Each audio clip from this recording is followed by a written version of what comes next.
Welcome to the What is Stoicism podcast. One of the best TED Talks I've ever seen was by the actor Ethan Hawke. It's called Give Yourself Permission to Be Creative, and it's all about the importance of expressing yourself and doing what you love. It doesn't have the traditional TED feel due to the absence of a stage and a live audience, which I think is due to it being filmed in 2020 at the height of the COVID-19 pandemic. Instead, wearing a denim shirt, Hawke sits casually in a cosy, wooden-walled room with fairy lights in the background. Alternating between short personal stories and wider life lessons, Hawke delivers his talk as if chatting with an old friend. You get a real homely kind of feeling. It's just you and a Hollywood star shooting the breeze. It's this style, coupled with some points he makes about knowing yourself, that make the talk so compelling to me. To know yourself was seen as one of the main points of ancient philosophies like Stoicism, as it enabled one to make progress on their journey toward wisdom and a happy life. Indeed, know yourself was taken so seriously as a philosophical maxim that it was inscribed in the great temple of Apollo in the ancient Greek precinct of Delphi. Watching Hawke's talk, it struck me that his encouragement to know yourself wasn't the only parallel that could be drawn between his theme of being creative and the application of ancient philosophy. In fact, most of what he says can be applied directly to the search for wisdom and the journey toward a good life. To try to illustrate this, I wanted to create this episode as a kind of homage to his talk, with mine adjusted to conform to the alternative title of Give Yourself Permission to Practice Philosophy.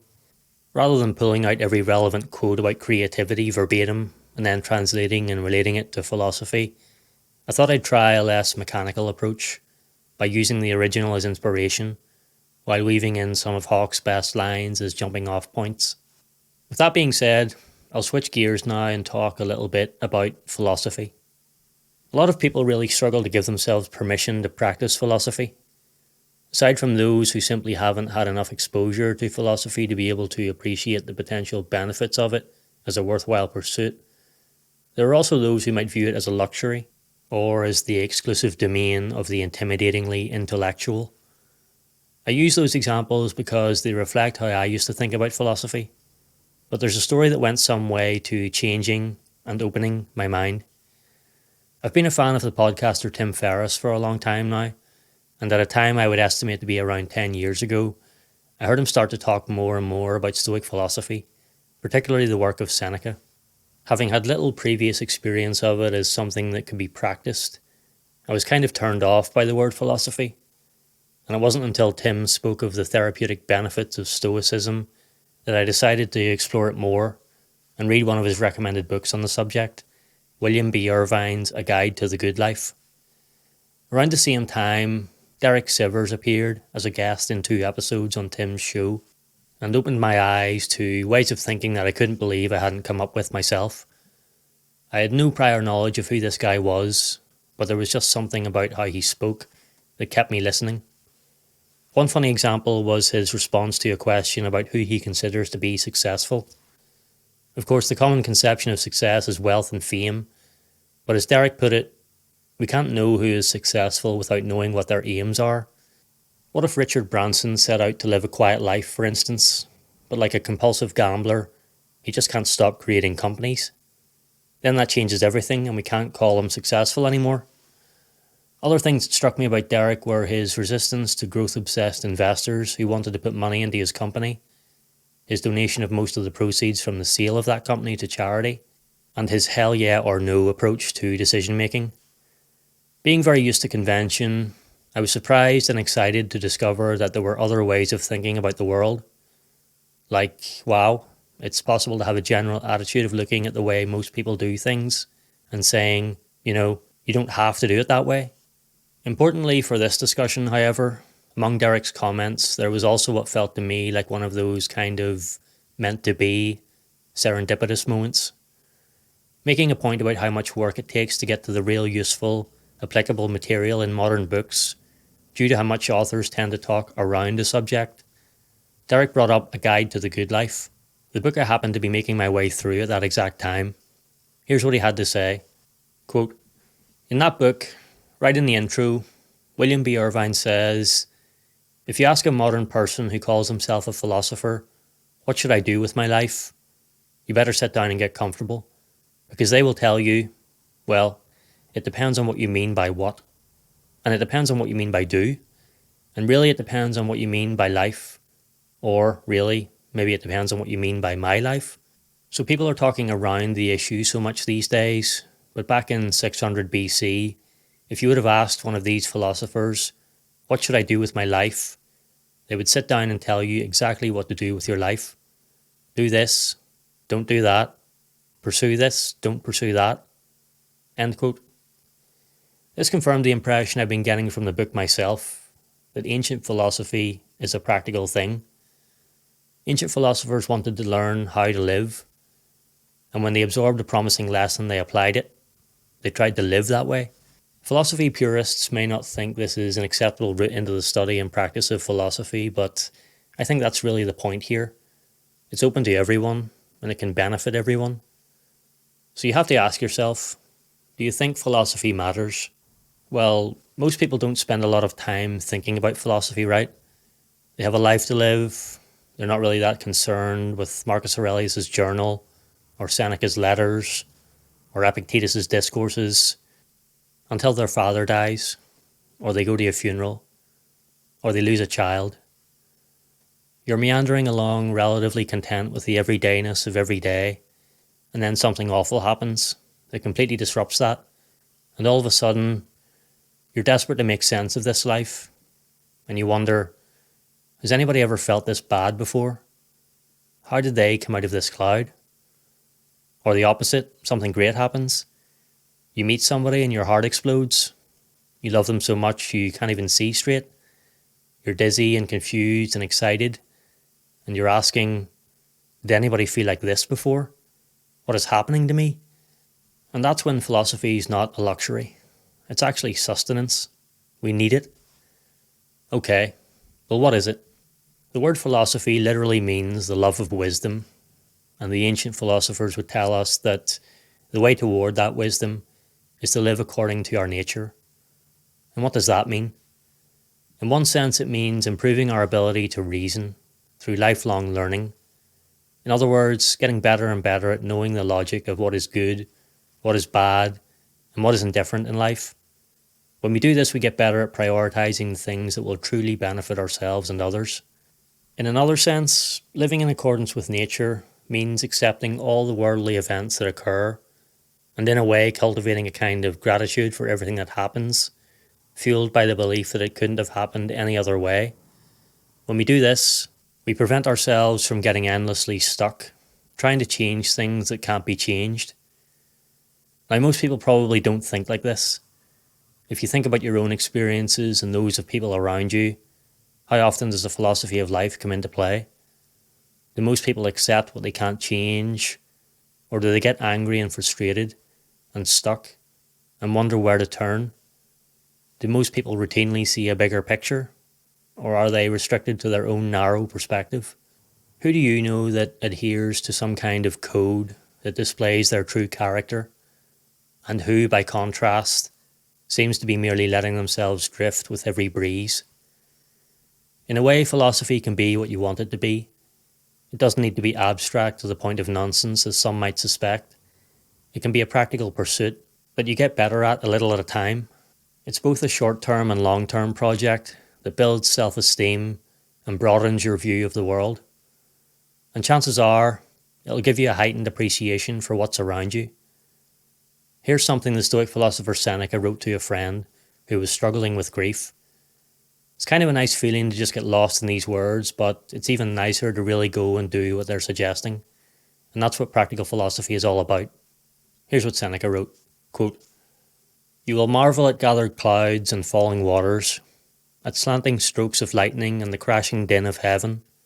When you've gazed your fill on things above and lower your eyes to the earth, a different form of things will greet you, wonderful in a different way. On the one side you will see flat plains stretching out boundlessly. On the other, mountains soaring in great snow-capped ridges, their peaks rising to heaven. Cascading streams and rivers that flow both east and west, though deriving from a single source, and groves of trees, swaying on the tops of mountains, and mighty forests with the creatures that inhabit them." End quote. Seneca says a lot more in that particular passage, but I'm sure you get the picture.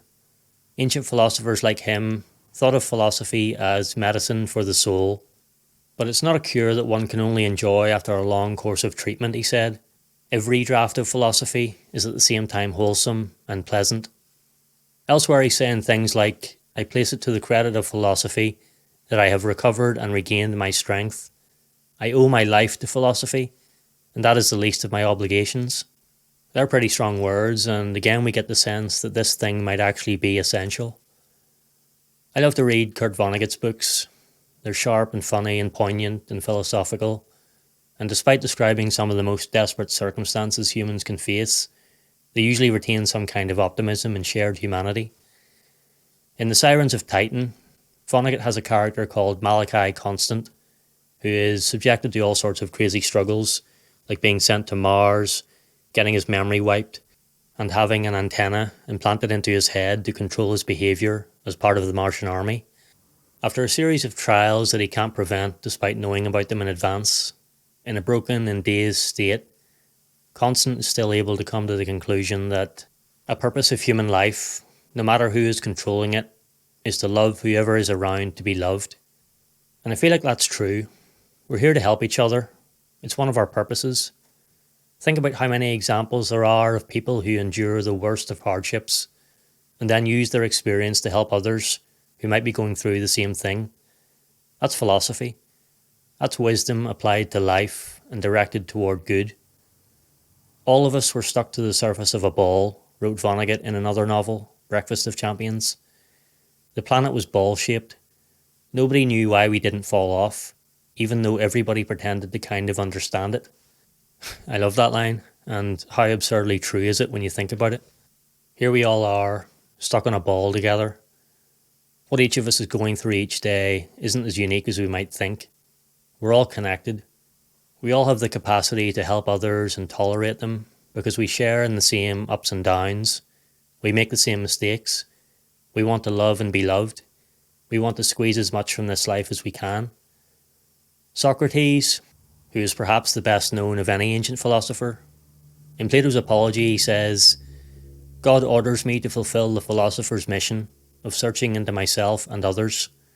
It's kind of that simple. We just have to keep getting to know ourselves and helping others do the same. Are we usually doing that though? Are we taking the time to figure out what's important to us? Are we dedicating enough time in our short lives to what's meaningful to us? Most of us probably not. It's difficult, of course it is. We get into habits and thought patterns that are hard to break out of. And not to sound all conspiratorial, but we get conditioned by societal norms without realising it. As Ward Farnsworth puts it in his book The Practicing Stoic, quote, "The work of philosophy is to take responsibility for our own thinking, and in so doing to liberate ourselves from the attachments and misjudgments that otherwise dictate our experience." End quote. We've all had the experience of an impudent young relative incessantly asking us questions. My 3-year-old nephew is constantly asking me, "What's that called? What does this do? And can I try?" From one perspective, this can be a bit annoying. From a better perspective, we can see that kids are often practicing philosophy more intently than adults. They're learning how to live. They're not worried about appearing unwise or about the embarrassing gaps in their knowledge. They unself-consciously ask how things are done, and then when they find out, they want to go ahead and do those things. And that's what it's about too. Philosophy doesn't necessarily have all the answers, but it helps us ask better questions. Socrates himself was known as the gadfly of Athens because he would buzz about the place every day, questioning people's beliefs. If we're patient with the buzzing child asking questions, we can nurture their enthusiasm for learning. We can show it's worth finding out about the world, worth discovering yourself, worth examining life, and we can reclaim that innocence in ourselves simply by being aware of it. It's worrying that this can get stamped out of us early in life. We become less capable of saying, "I don't know," because we want to appear smart and knowledgeable. And yet without that admission of uncertainty, the journey toward wisdom ends. No one can be taught what they think they already know.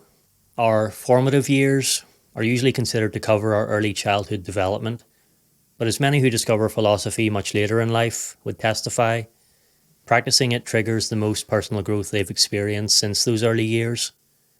When we want to live the good life that philosophy can facilitate, every year is a formative year. As long as you live, keep learning how to live, was how Seneca put it. To get the most out of life, we have to be a student of life, for life. In this regard, again, philosophy isn't a trivial pursuit. It's vital. What can escort us safely on our way was the question Marcus Aurelius posed to himself in his meditations. Only one thing was his answer: philosophy. Philosophy is also one of the ways we heal ourselves and others.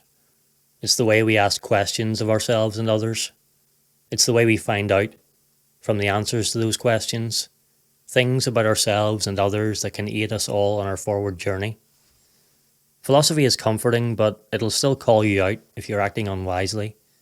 It encourages, even urges, you to demand more for and of yourself.